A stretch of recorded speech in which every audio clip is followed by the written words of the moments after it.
Welcome, fellow travelers. My name is Vyril, and I'm joining Chibi and Vertec at the Golden Feather. Come on in, grab a seat, and let's share tales of adventure.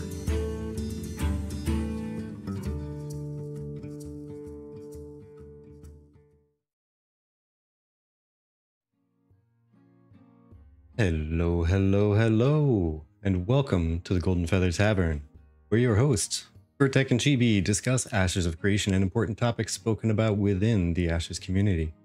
Every week, we invite you, the viewer, and a special guest to pull up a chair, grab a pint, and join the conversation with us. Today is the 25th of May, 2024, and we are in episode 208. We'll be talking about some viral topics with the traveling bard joining us today, Vyril for Viral Gaming. How are you? Good. How are you guys? Oh, Doing pretty good. having a fantastic Saturday myself. I didn't have to wake up and go to work, so thrilling. And how about you, Chibi? Yeah, pretty good. I mean, I was sick earlier, so thank you for covering Tavern Talk solo. But again, we don't really get to have the luxury, I think you would say, of not needing to work before doing a live stream. So it's really nice to have that. Yeah. Yeah. So what do we have on Gandalf. tap today? So today we're going to be talking about different discussion type themes such as game systems, summoner speculation, and some other random topics that may or may not include some tavern updates. But of course, the most important topic is our guest, Vyril. Hello. So, Yes, we are twinning. We are twinning. Yes, absolutely. Vyril, for those who don't know you, who are you? Where are you? And what do you do? Well, I'm Vyril. Maybe back in the day, you may have known me as Enigma, probably 2012 and before, but I've been doing MMOs for about 30 years approximately. Started back with Neverwinter Nights in AOL in like 92. A little bit older, but yeah, I live out in Michigan. I hang out there, but for the most part, I've been a pretty big gamer all my life, and it's really just learning all the different aspects of MMOs and just enjoying them. Yeah, that's fair. Gamer all my life. That resonates with me. Yeah, I know you're a big, or you played some Ultima Online yourself, so I think we have a lot in common there. Yeah, that one had me hooked for quite a while. Yeah. So yeah, speaking of making content when the game comes out, when people are talking about all the different servers and such that might be sitting around, could you tell us anything about what kind of server you're looking to join? Are you looking to do one of the Head Start ones or no? And no, yeah, the Head Start to me is probably going to be a dangerous type choice, because you're going to either go in there with people that, and if they choose to continue doing what they're going to do with just limits, no nodes, no progressions, just leveling.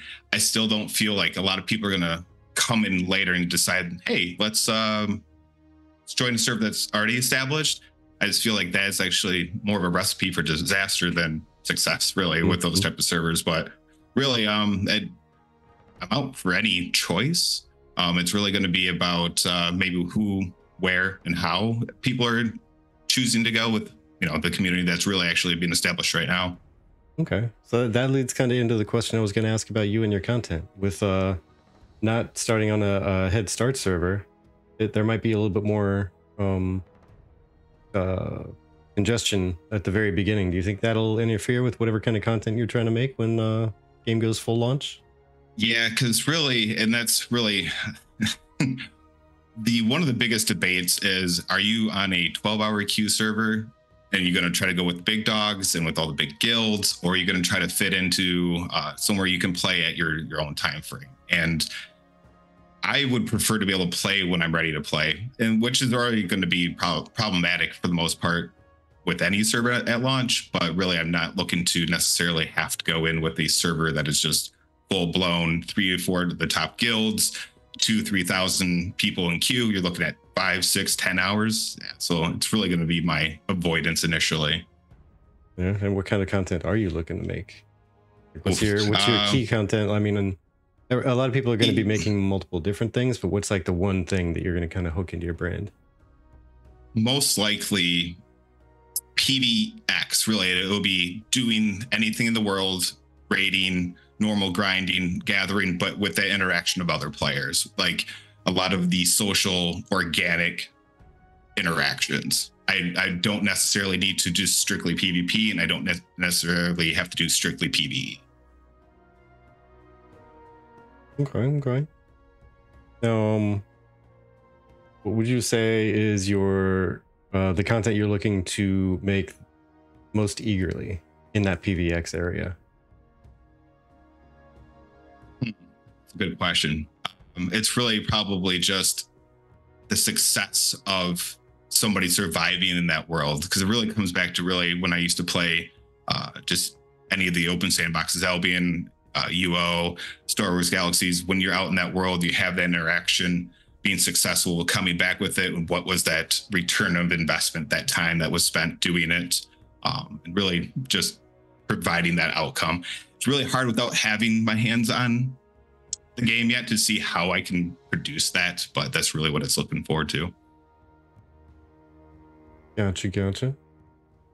So what drew you to AshesofCreation? Like why AshesofCreation? Of all the things that are in development, we have PAX Day, we have New World, numerous ones popping up. Why Yeah. Ashes?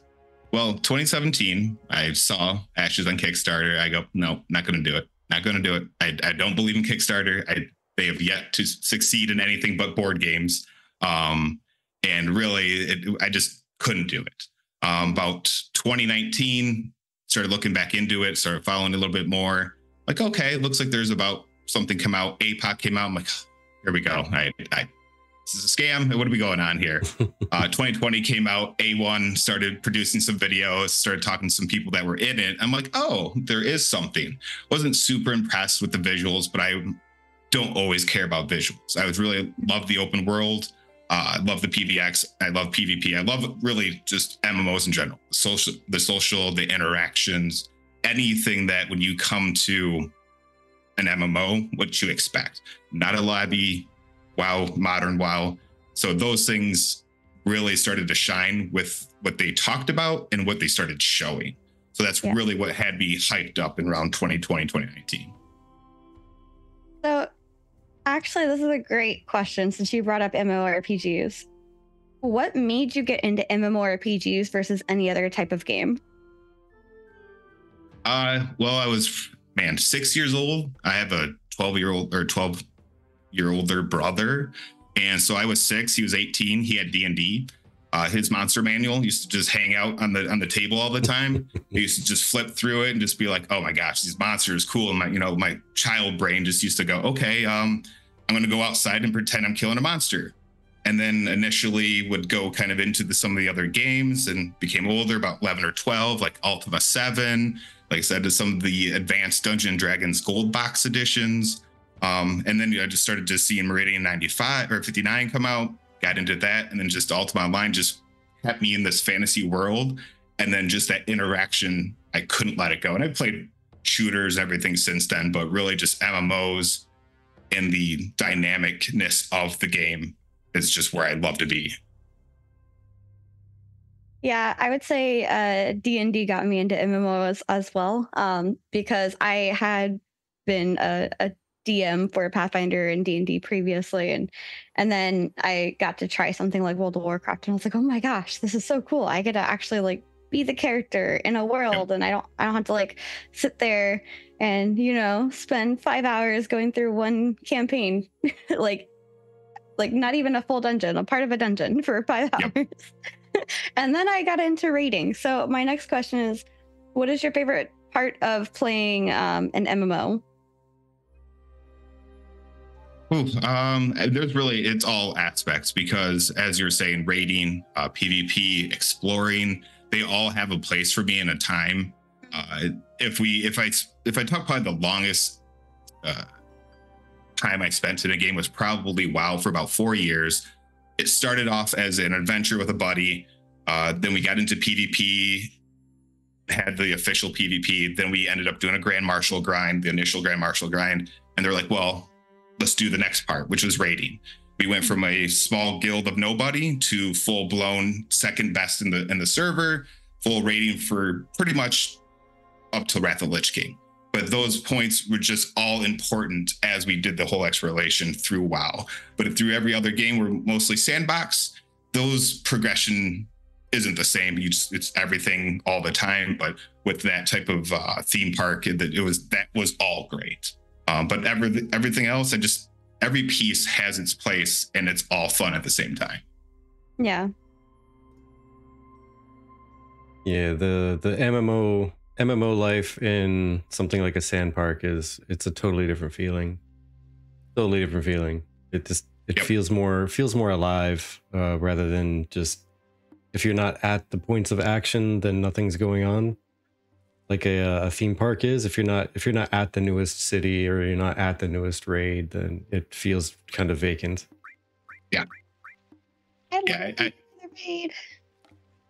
I had a lot of friends initially that never played an MMO, and I used to tell them about the glory days of sandboxes, Ultima Online, Star Wars Galaxies, Anarchy Online, and they just didn't understand. They're like, oh, it's, the same thing as WoW, right? I'm like, no, not really. So when I talk Ashes to the same people, they're like, I'm making the comparison. So hopefully when they get to experience that, they'll experience that sand park, sandbox. And welcome in, Lloyd. Thank you so much for the raid. Thank you. And welcome in, raiders. Glad to have you at the tavern. Pull up a chair, join the conversation. Yeah, we are meeting Vyril this week, and we'll be talking about Summoner and a few other game systems. So very excited for that. PVX aside, I am. I have your favorite item, and I'm going to drop it into Magma if you don't choose one game system in Ashes to be your favorite. Try to be nice about it at the same time. I'm sorry. The penalty is lava. The penalty is lava. That's super tough. I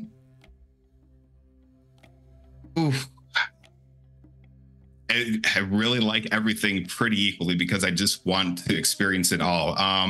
We'll say a good PvE dungeon, either a grind spot or starting at the top and completing it to the end. That in general, regardless if there is some other content around it, I love PvP, don't get me wrong, but I think content when you're progressing through a dungeon is pretty significantly fun. It just really is. You saw the AMA with Steven, right? Yes, absolutely. So then would you say that you're excited based off of what he talked about with Caravan, that you're excited for Caravan? So I begged Nice to ask that question. But excuse me, I'm glad he did. I am concerned that the numbers he says doesn't look like that's what will fit in there. It was 160 to 192 players at that point. I would love it to be that way. I want to be able to bump shoulders with another group. That's like that friction, that PVX, where I want to be able to go in there with my group, my 8-man team. We're efficient. The boss spawns and we need to battle it out or whatever the case may be, even work together, right? That social interaction. But yeah, I hope it's as big as he's projecting it to be, and I am looking forward to it a lot. Even the open world one, but Caravan particularly because it's supposed to have that progression of gear, and hopefully with the story arcs as well, that it's possibly as the story arc goes higher, that we'll see even better rewards as it gets higher. Yeah. And Synderix says favorite spots to grind can be big on this nostalgia. I still have a few favorite zones from EQ, and I haven't played in years. Gandalf Shalom says in Lineage 2, working together had lots of friction. Pupo says EQ1 capping a spot was amazing fun, especially on the PvP servers. And then Gandalf was saying it was typically more. This is my floor, even when I soloed. Anyone else see the resemblance of Vyril and Vertec? Calling out my long lost brother. But I was actually going to say, that's one of the things that I was talking with Rory about today. He was live playing EQ2 and he was talking about, basically like having to sit on the side while the tank grabbed all the mobs that they wanted to like take down and then wait for them to respawn. While they're waiting for them to respawn, that's when they like get their mana back up, etc. And so a part of me was wondering if maybe that's what Steven was like thinking of or imagining while he was talking about, the different groups in Caravan trying to share a floor and like you took my mob and things like that. I'm not really familiar with that myself in general. So I just thought that was an interesting thing for him to have said.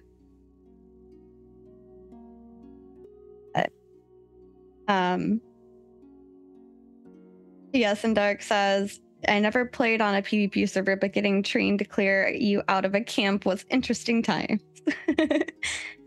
That's something I was going to say. At EQ, you would be sitting there resting, and all of a sudden there's 20 skeletons coming at you, and you either run or die. And yeah. Yeah, I only played EQ1 for a quick minute. I think at the time I was still hooked on. I think I was actually still hooked on Ultima Online at that time. Yeah. I don't think I felt like doing the jump over to EQ. Yeah. It was actually really interesting hearing like the story of traveling between different MMOs, being in EQ and then World of Warcraft vanilla came out, and then like hearing the rumors of that and like not really being interested initially and then trying it out after EQ2 came out and then being like really into it. I think that's really interesting because like that's something I never experienced. I actually started my entire MMO journey on World of Warcraft. So for me, it was just always World of Warcraft. But I think it's an interesting experience, and there's a lot of different game systems and things like that each game does differently. And I think it's really exciting to see those things kind of get cherry picked and pulled together into a new type of game. That being said, Vyril, is there a discussion theme topic you would like to start us off with, either game systems, the summoner, speculation, or random topics? We could talk about the caravans. Okay. Ooh. So going into the game system discussion theme, for the first topic, we'll cover a forum post from Golid, who we haven't seen in our chat in a while, has not graced us, but is back recently. And this is a doozy to read, so I'm not going to read it all. But the long and short of it is kind of debunking the misconceptions on the caravan system that the attackers need some risk. First off, what are your thoughts on that? Oh, you're throwing it to me first. Oh, yeah. I don't hate the idea of attackers having risk. What that risk is, I couldn't tell you, because I still need to, obviously, we need to play some of the systems. But when it comes to even what I consider back to some of the old sandbox stuff, is that there was really no risk outside of being PK'd in some of these games, that the risk is, okay, you're going to be outlawed. We know the designs are supposed to be somewhat a on wheels open world battleground that is kind of being out there. There's just being upfront, one party is providing that. Risk from an attacker is, we'll say, minimal outside of time, right? I do believe time is a risk, but it's also doubled for the defender. They have risk and the materials themselves. But if we put too much risk or too much penalty on an attacker, we do reduce the amount of defense that attacking that happens, where you have caravans that are easily being traversed between nodes and resources are flowing easier. You're not taking a cut out of them if they are lost in the caravan. And I think that plays a part in the economy. But I would rather go with maybe initially having some risk built in the system and then bringing it back, versus when testing happens, there's no risk, and then they add it in there because people have a little more rejection to risk. or to changes when it is a negative impact. But something could be, I could go either way, but I do understand most people's part on wanting some risk for the attacker, because otherwise there is the tension that there is nothing to stop everybody from ganking you, which I do think there's some timing involved and stuff, but to be seen. Yeah, that's fair. Vertec? You know, I think firmly in the train, or the camp rather, that there should be I don't know why I said train, but I'm firmly in the camp that yeah, or I'm on the bandwagon. There you go. I think that's what my brain was trying to say, and it just didn't work out. But yeah, I'm on the caravan of attackers do need more of a penalty, or a deterrent, or some kind of an outcome of risk realization. I know people have brought up there's the whole social aspect of it, like they're going to gain a reputation, et cetera, but most of the people that are going to be very blatant about it and just going after a lot of caravans, they literally won't care. I mean, there's time and time again in games with open PvP where guilds that do that, they literally don't care. So that's not really a penalty to them, or a deterrent to them at all. I mean, it could take the form, it could take so many different forms that it could at least make it more evident in the game world, like putting out warning notices and such all around the towns when, you know, certain activities are completed, like when there is a bandit raid on a caravan, it posts up a notice in town. And then as they become to get more notoriety in an area, maybe a node will start to have guards react to them differently or something.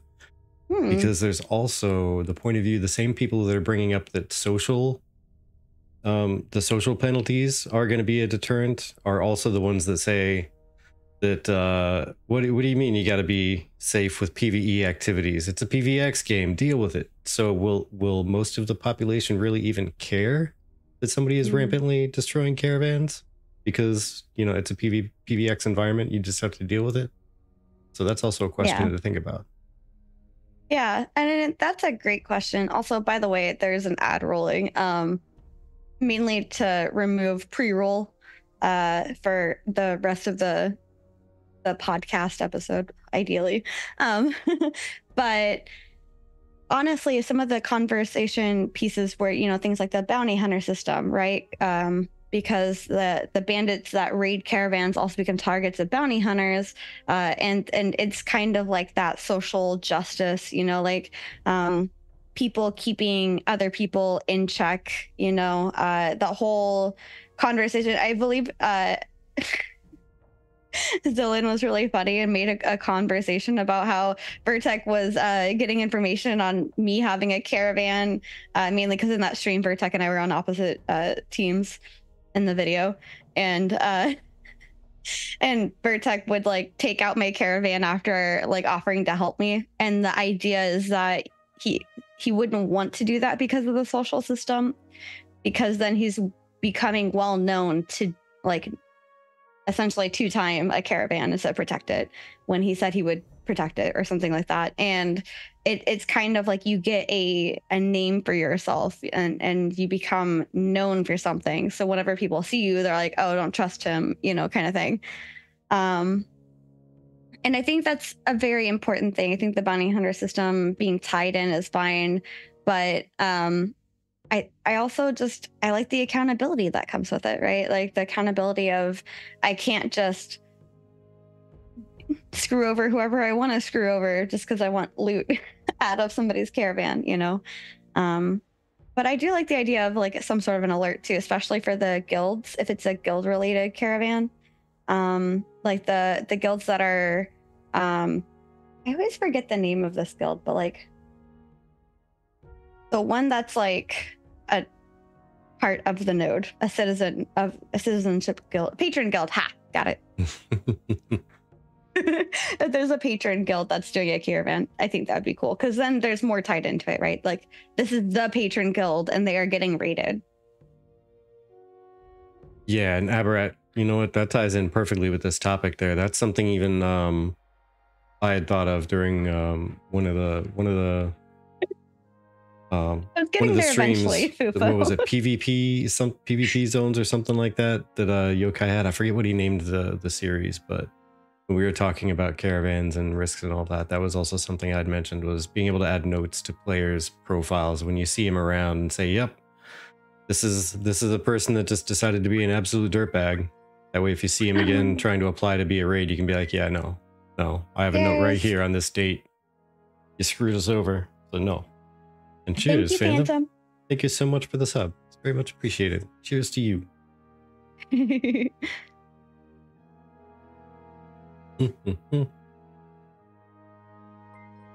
Oh my gosh, Vyril, Thank you. That's too kind. Please. All right. You just joining us is nice enough, but thank you for the extra. I got a spin. Got to add to the spin board. 1 spin. Thank you. We'll do that like maybe tomorrow or Monday. Thank you so much. I appreciate that. Welcome in new patrons of the tavern. But yeah, I think that'd be kind of cool. And you also think, I mean, Shangri-La's on my mind because of Lloyd. But I mean, he became well known because of something that someone saw, like he had the bunny, right? And he was like, oh my gosh, the guy with the bunny. And then he just became naturally like this well-known social person. Anybody who saw him was like, I know who you are immediately. I feel like that's a similar thing with, you know, your actions in Ashes. It will have consequences one way or another. Yeah, I think one of the issues with the reputation is we don't know all the systems and how they're going to work. Is how do we know when you are a habitual attacker what you can actually socially cut somebody out from? We know in some of the older games there wasn't a lot of systems that overlapped with each other, and you may not get groups in some of the stuff, but I mean, if you have a guild, does it really cut you out? Yeah, exactly. Yeah, and so many interlocking things. Yeah, I was gonna say, and that brings me over to raids and Ashes, because I mean, raids is another interlocking thing, right? Like, you become known for attacking someone's caravan, and then you see that person while you're out trying to, who knows, maybe you're just like passing by and you see that person trying to raid, and now you're like, well, this is an open world boss, so why not go up and be able to PvP them in the middle of them trying to raid down this boss? And this comes from our the real party pooper on Reddit, and was talking about, you know, how raiding is something that they're looking forward to in Ashes, despite being a more PvP centric player. They like how Ashes is going to, in a way, have an ability to meld the two in certain instances. And they think the most important or interesting thing is that it seems like raids won't be just for max level players. What do you think about how open world raids and PvP will potentially clash or create an interesting gameplay experience, especially since you're into PvX? Yeah, I think it's probably the most interesting as for the mixture of both. I know Vertex has said this a few times that it takes away from a dedicated PvE experience as for a raid boss, the mechanics, and where you can't do some of the things because there's anticipation that it may be zerged, it may be attacked at some point. So are you limited to what you really can do with that encounter?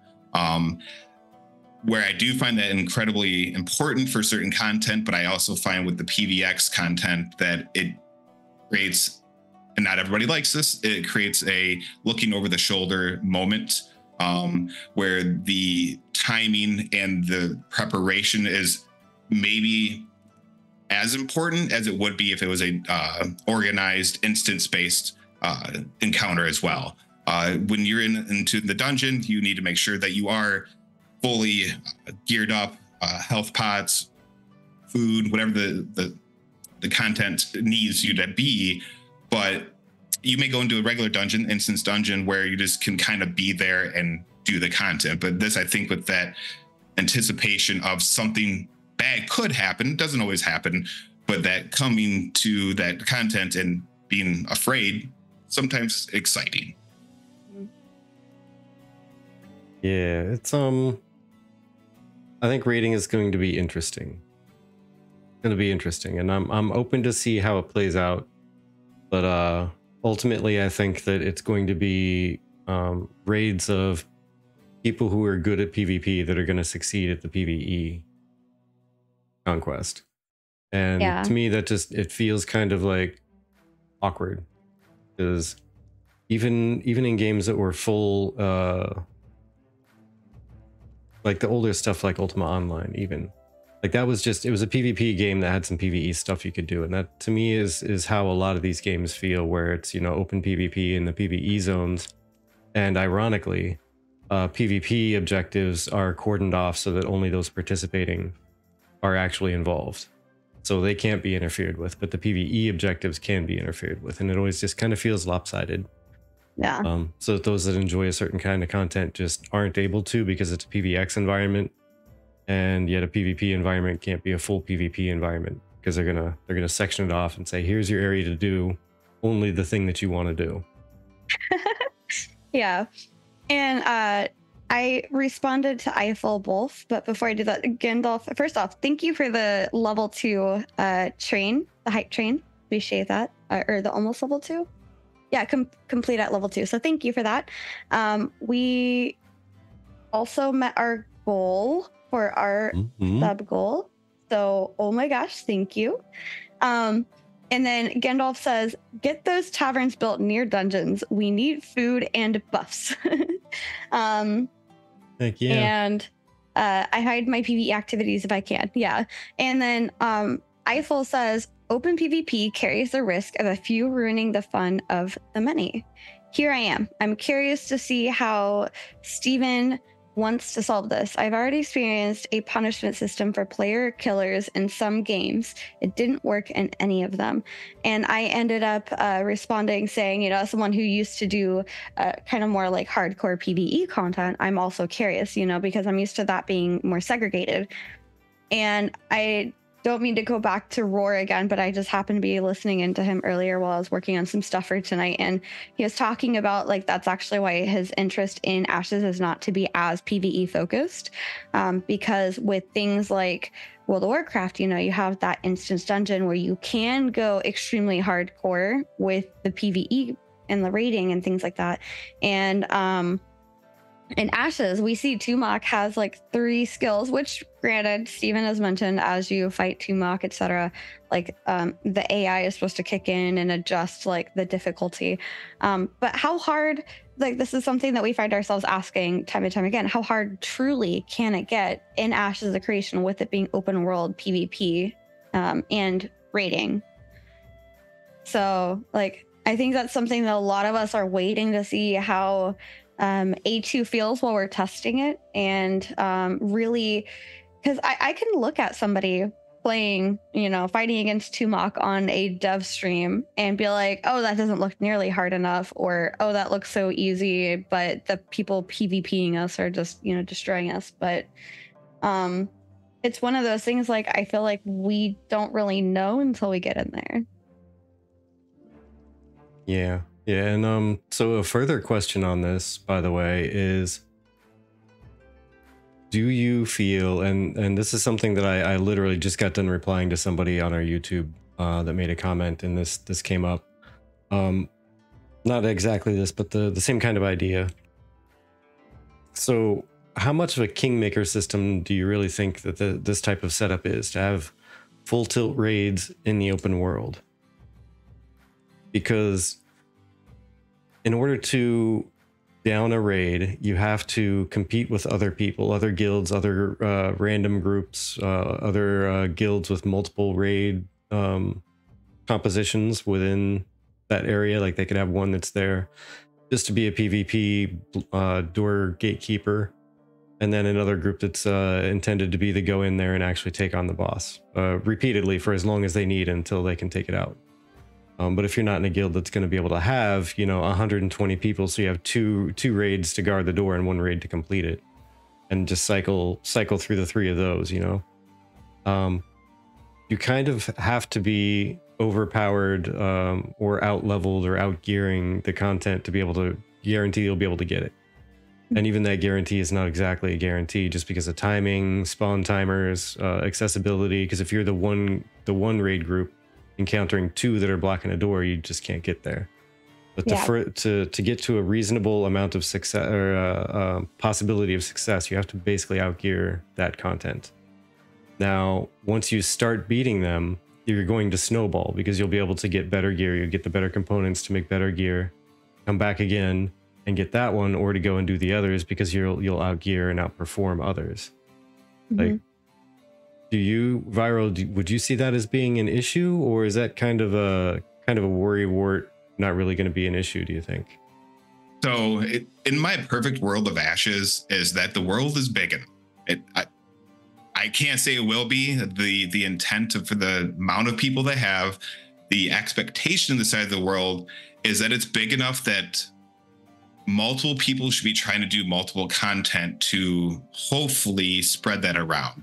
If the possibility is there, yes, absolutely. If it's too small and we have large guilds that don't have anywhere else to go, it's going to be curtailed that way. And that's the unfortunate part. And my hope is that it is as large as they're saying it's going to be, that alliances are important and the tools are really good. So then a smaller guild can be part of a larger guild to do that content with them while doing some of the smaller content. Because, like, I mean, Steven says a lot of things, and I hope them to be true, because that's what I'm really looking forward to. But you have the 3 to 5 man, 8 man, maybe multiple group, then raid, and then you have multi-raid or whatever the case may be. But I'm really hoping that the content spread out enough that these things are the minority happenings versus the majority happenings.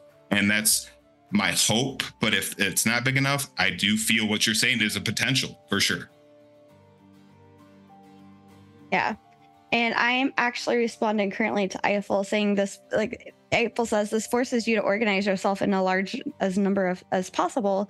And it's definitely not a bad option, but at the end of the day, you often move alone in a huge world. And I think this is maybe Steven and team's goal for convincing people to play together with other people. After all, it's an MMO RPG, not a solo RPG. And I'm not doing that to like pick on anybody, because I tend to play a lot of MMOs solo, especially because your friends drop off, your friends leave. And I think a lot of the things that they're working towards is not having the insta queue and things like that, to make it so that you have to work with others to get things done. There's collaboration in order for progress. And I'm hoping that this works out. I don't know how well it will work out, but I'm hoping it works out. And this will be my first time experiencing, because I had a thread at one point that says my PVX is not your PVX, meaning like my definition of what it is not exactly the same as yours. Mine might be a little bit more PvE friendly. Yours might be more PvP friendly. Or, someone might have like the ideal strict balance between the two, where everything is equal proportion.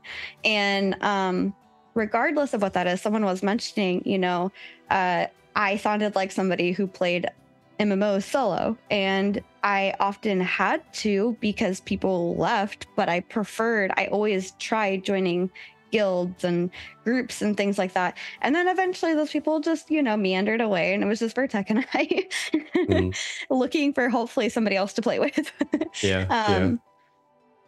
But, I think that's where Ashes is going to be very unique. There's going to be reasons to be a small, tight-knit guild and reasons to be a larger guild. And I feel like there's going to be different offsets and perks to both.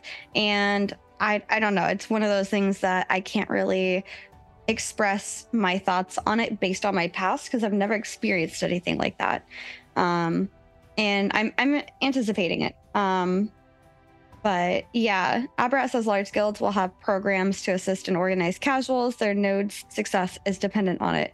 And I feel like at the end of the day, that's a big point, right? Your node is dependent on you working with other people. And nodes have, I think at max level, 3 patron guilds. So yeah. But I'm gonna actually, this other one, I don't think fits very well with it. I'll just say no. Yeah, it was one of those, like, I thought it might be interesting, but it's like these are more suggestion for topics, not like adamant. I actually want to talk about Summoner for a bit. Yeah, real quick, before we move on though. Oh, okay. Yeah, Fupo had actually raised a point saying not everybody is intended to finish all the stuff. It's not supposed to be everyone will complete everything. Some will, but probably a small percentage.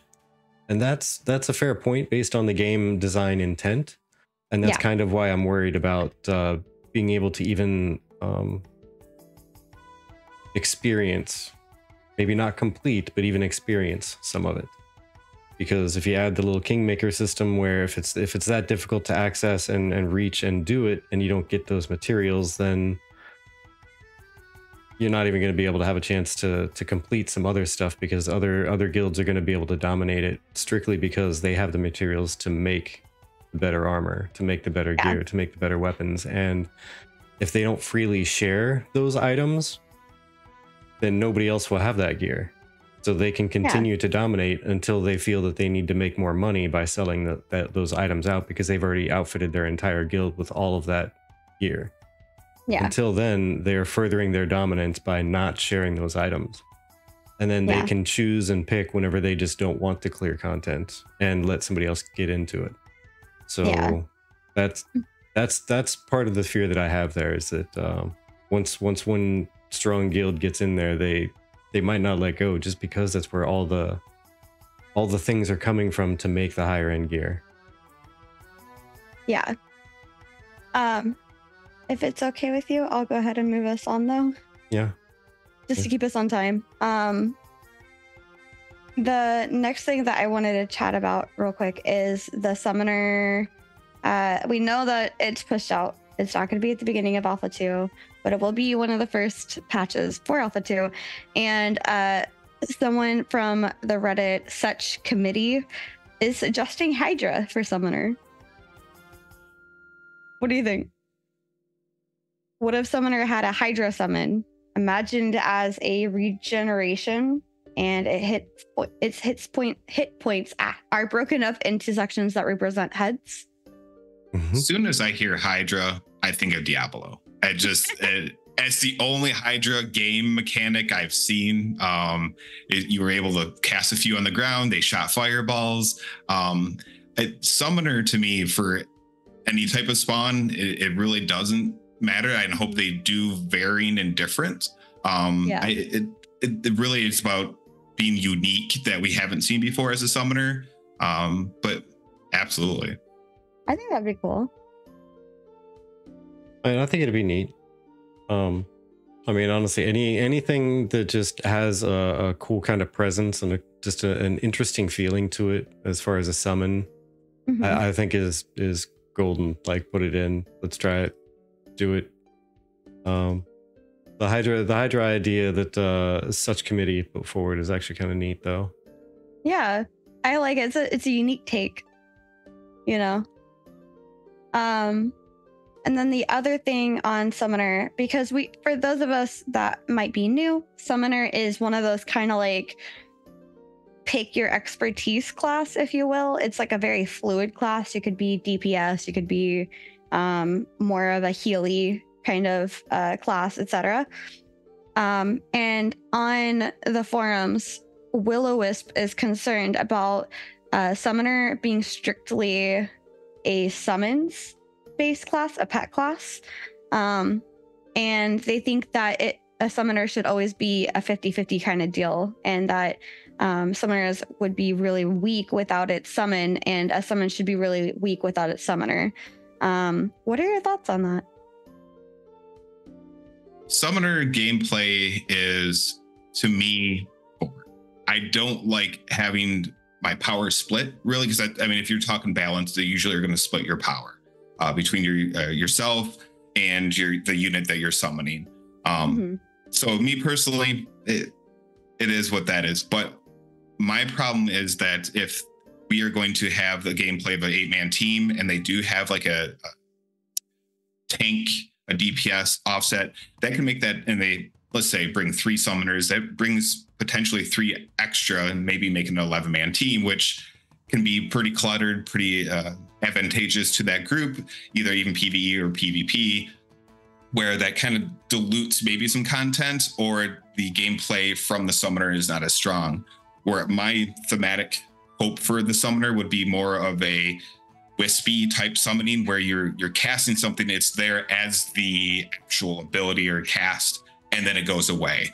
And it's more of the spell effect is a 30, 15 seconds versus a permanent type summoned ability.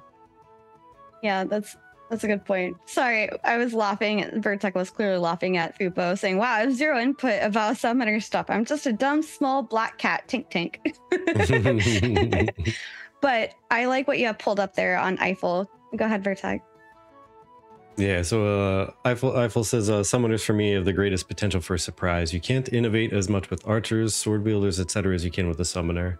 And that's kind of the basis for my opinion on it, is the summoners really should get a good portion of their power coming from their summon, in my opinion. And 50-50 seems kind of decent, at least for initial testing and all, because otherwise, how are you going to get that variety of feeling with your different summons, right?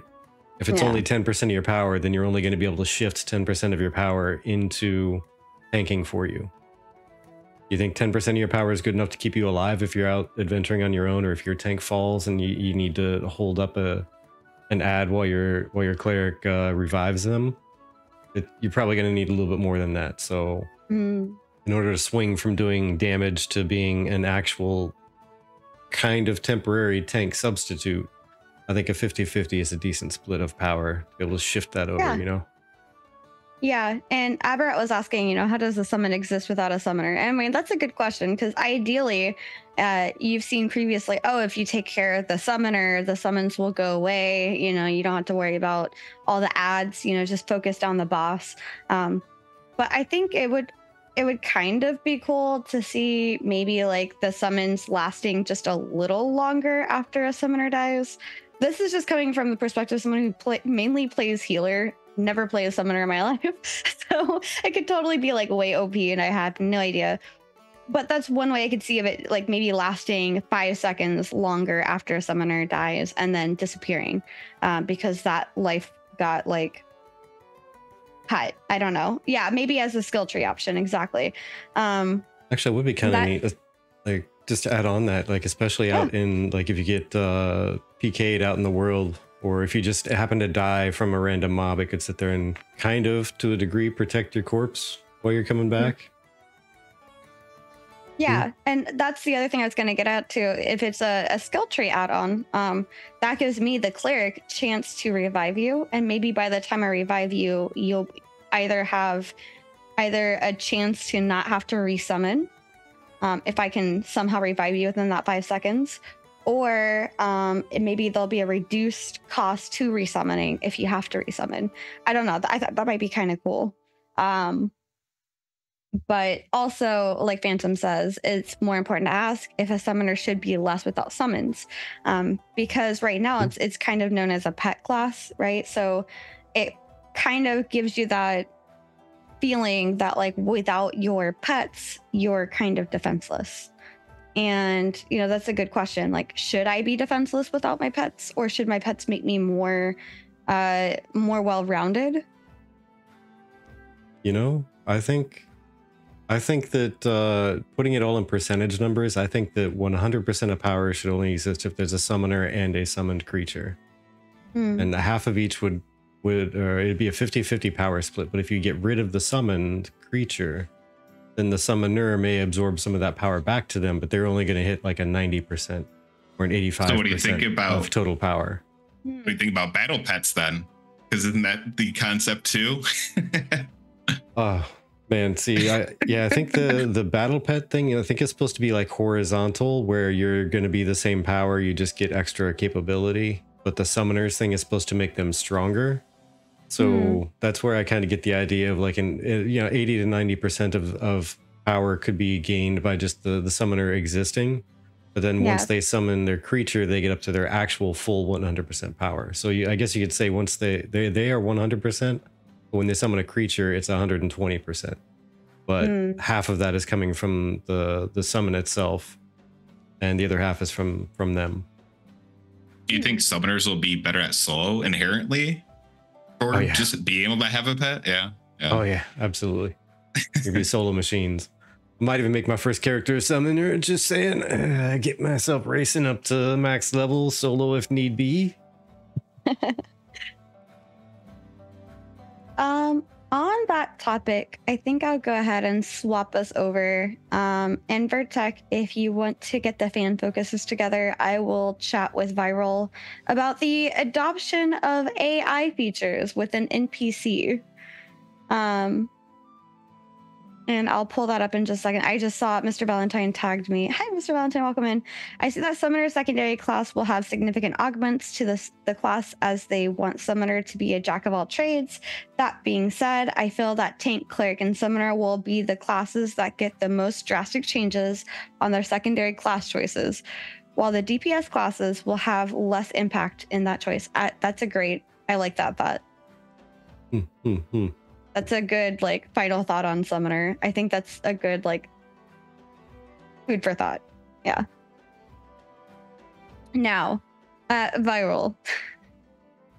Have you seen those like modded Skyrim where they put AI in the game and they're like using the AI to like engage with NPCs a little bit more? Yep. So this post actually got deleted, but I still thought it was funny to talk about. And do you think MMOs will adopt these type of AI features with NPCs in the future? Somebody somewhere, yes. I think we're probably about 4 to 5 years before that we see the first like implementation in a non-small indie game. You might start seeing the next generation with how AI is just booming in the tech industry in general. And with a lot of the cutbacks in other games, you might say, hey, like it may be in the right MMO. I mean, they have the money, right? Like it's not, AI is not cheap, but I could see that coming down the road. And obviously there'll be some guardrails on that content, but it could make for some good stuff for sure. I like Penumbra says, a blacksmith talking about the origins of the universe is like next level. You're just like walking in Vera and this person's talking about, you know, worshiping one of their chosen gods or goddesses and how the Tolnar once again keep ruining their supplies and taking it into the underrealm, never to be seen again. I think it'd also be kind of funny for something like that to be used for like player achievements too, like in-game player achievements. If you happen to take down a mob or something that was like somewhat more powerful in front of like an NPC, they're like, oh my gosh, this dude the other day, he attacked me and this player came and protected me. Yeah, I think if they were to do something like that in an MMO type area, they would need to have a giant list of just no responses. Like just no. Like people ask the AI NPC questions, and it's gonna need to be able to respond with, what kind of gibberish are you talking? Or why would you ask such a question? You adult. Something along those lines, because people are gonna ask questions in weird ways. They're gonna try and get weird responses for NPCs, especially in public areas and that type of thing. Oh yeah, and someone made a comment on people using that type of ability for the wrong things in decks. Thank you. Oh my gosh, nice. Phantom X. Thank you. And Phantom X. Oh my goodness. Thank you both so very much. I don't know if you noticed this, but I said if we got to 100, we'd play Mead Quest on Monday. Or not Mead Quest. I did not notice this, but I am totally down for some Heroes of Arcadia. I'm always in for that game. So if you guys don't know what Heroes... Yes, thank you again. So because of that, we are at 100 subs, which, oh my gosh, thank you so much. That is actually 2 more spins. I don't know if you've ever heard of Heroes of Arcadia. I don't know if you've ever played Munchkin, but I will say Heroes of Arcadia is D&D Munchkin mixed with a drinking game where your health is your drink.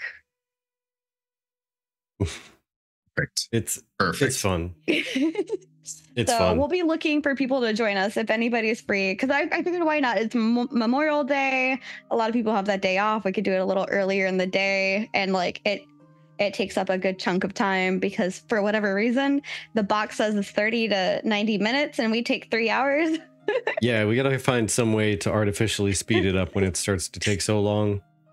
Because yeah, it's supposed to take like 30 minutes to an hour, and every one of our games so far has been like 3 to 4 hours long. Yeah. I don't know how we make it last so long. Crazy. I don't know either. I guess while I'm on this topic of sharing updates and information about TGF, I'll go ahead and go on to the TGF updates if that's okay with you, Vertec. I don't know if you have the fan focuses ready. Ooh, I do not. Okay, so while he gets those ready, I'll do the TGF updates. First off, we have a guild summit date, and oh my gosh, Aberrat, thank you. We are at 4 spins. Aberrat, thank you. 4 spins. Cheers. Thank you so much. I am having a giant glass of lemon water tonight, but believe you me, Monday will be lit.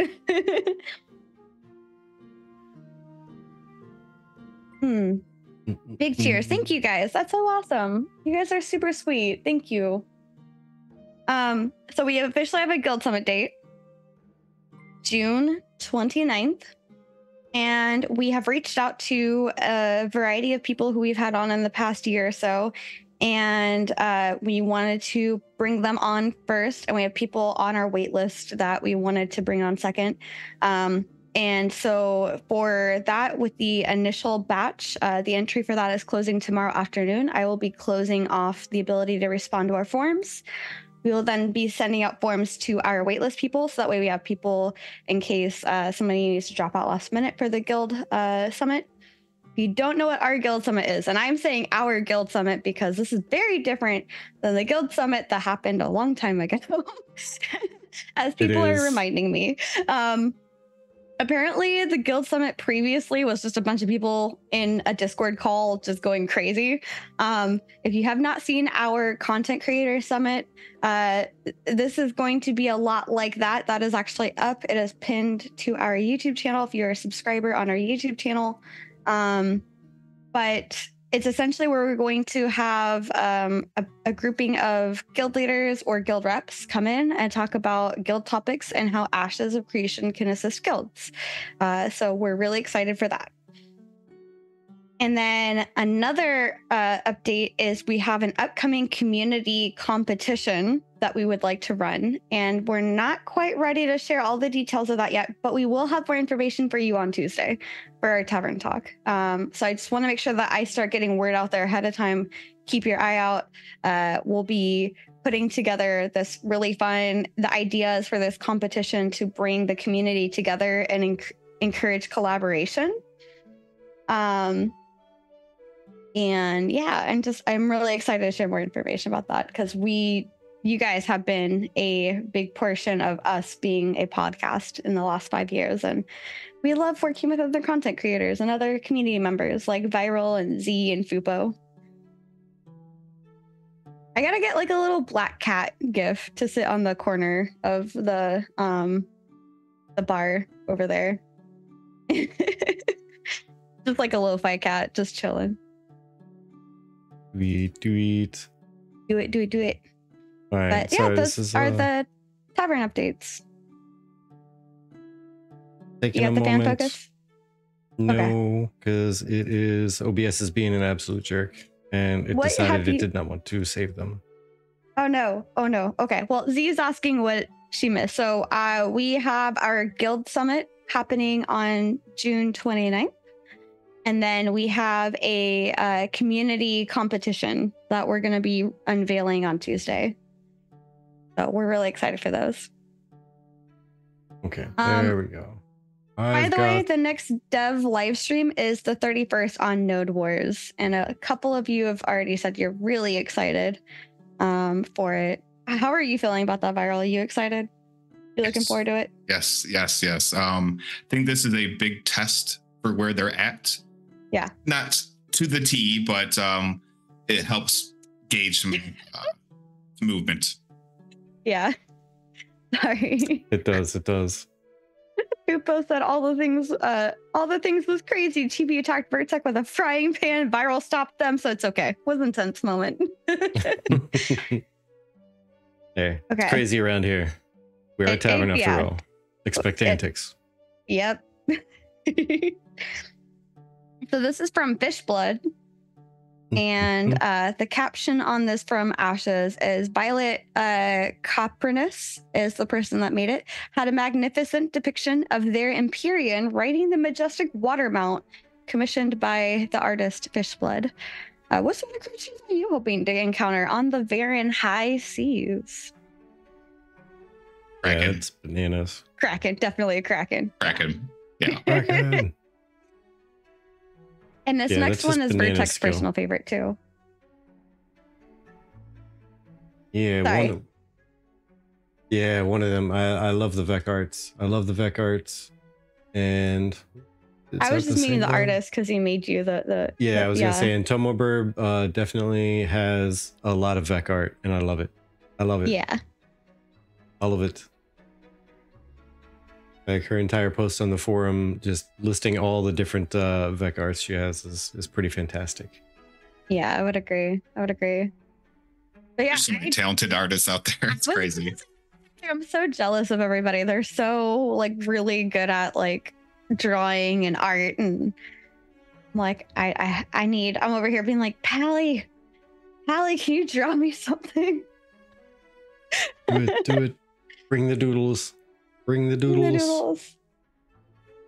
But yeah, that's kind of all I have besides our typical reminders of we have our Monday night mead quest now. We do our Tuesday tavern talks and our Friday, thank God it's Friday. No, I'm just kidding. The Golden Feather podcast, which got moved to Saturday this week with Vyril. Vyril, is there anything that you want to talk about that we haven't touched on? I mean, I will talk about anything, but really in general, I am pretty excited for the AMA. It's going to be hopefully excellent. And I'm expecting to see a few names in there that we think we know. But and other than that, yeah, can't wait. That's fair. Yeah. The dev stream, I don't know, I'm excited. Vertex, what are you most excited for with this dev stream coming up? Oh, just in general, like the concept of a node war just sounds fantastic. Like, what does that look like? Like, we know what a siege, at least by description, sounds like, right? Like, there's a big declaration phase, and then everybody storms into the node. There's going to be some objectives. It's going to be madness, and it can bring down the fall of an entire node and all of the freeholds and everything on it. And it's bananas. But what exactly is a node war? What's it comprised of? Like, how does one war against a node without sieging it and bringing it to, failure? Yeah, I mean, that was also another conversation I had with Lloyd, who rated over us. By the way, if you guys haven't had a chance to meet Lloyd, we had him on last week. He's a newer content creator in the Ashes space. But we were talking about like node wars versus node sieges. And, I feel like there's an interesting differential between the two, and node wars and guild wars. Like there's a lot going on with that. And, I don't know, I'm excited to see what all node wars it touches, We know that like the node wars and guild wars are meant to be like more of a objective based PvP system. But like, how far does that go? What all does that encompass? What does it mean to do a guild war or a node war? Like, I know that, I don't know if you happen to know this. I was refreshing my mind on the wiki, but like the node wars are like to do with your internode, what do you call it? Conflict. Vassalship? It's kind of like socialization, but like it's an R word I'm trying to think of. Not relationship, but like you grind in World of Warcraft with like the Oracle reputation. Thank you. Yes. The inner node reputation. And what does that affect? Like the reputation between the nodes? Like I don't know. There's so many questions. Intrepid, could you please elaborate? Elaborate. Yeah, because I know with some of the reputation systems, by what I can remember them saying is that you will be building reputation within a node, even if you're not a citizen. So I'm assuming there should be some bonuses with that. So if you help out another node, maybe that's in a node war, that reputation will also increase. So there's so many systems tied within systems that we don't know anything about. So we can only speculate. It's literally a web, honestly. Yeah. I feel like systems on systems within systems. Mm-hmm. Yeah. And that's what gets me excited for the game. And just hopefully they can be accomplished. Mm-hmm. Yeah. Big tasks. Lots of big tasks. I agree. I've always thought about it kind of like the Civ series type rep, maybe. I'm not familiar. Okay. I'm only vaguely familiar myself. I didn't really get a big kick out of the Civ series. Civilization type stuff. I mean, the closest thing that I used to get into was Warcraft. When me and Dad would have a LAN party, basically I'd be in one room, he'd be in the other, and we'd be shouting across the house at each other. Yeah. The hell did you just do? Why'd you do that? But I think I don't know. I'm thinking maybe like as a final thought for myself, maybe what we could do is we could end the recording and then chill out before Tangents comes live so we can read over to them. But as a final thought, I'm really anticipating what this node war is all about, like what all it will touch and how it will affect everything. And I don't know, I'm just excited. I know that other people are anticipating hearing Bard soon after. Oh, there's no Tangents tonight? Oh no, I missed that announcement. Oh my goodness. Why is there no Tangents tonight? They're out of town. Ah, that would make sense. I'm glad you caught on to that, because I was going to sit here and I was going to we'd have been waiting for a while. We'd have been waiting for a while. We've been waiting forever. But that being said, we do have a nice gaming talking about the progress of Ashes over the years, and Rive doing Revelations episode 9, doing theory crafting, extreme build theory crafting. Let me know which one you'd be more interested in hearing. But that being said, Vyril, do you have anything that you would like to leave the people with? No, but if anybody wants to talk more Ashes, just Discord me, hit me up on X, one way or the other, but I'm always down to talk. Yeah, I think personally, unless somebody else has anything different to say about it, I can't recall the last time that we had raided Rive. I was gonna say the same thing. I think it'd be fun to raid over to Rive Genesis. So yeah, that gets my vote. Vote. But I'm gonna go grab that. Yeah, good talks though. Thank you for joining us there, Vyril. Yeah, thanks for having me. Great. You're welcome back anytime. Just reach out and let us know if you want to pop on again. Sure. Yeah, that'd be great. Definitely. And next week we'll be on Friday with Burgund talking about the dub discussion. So very excited for that.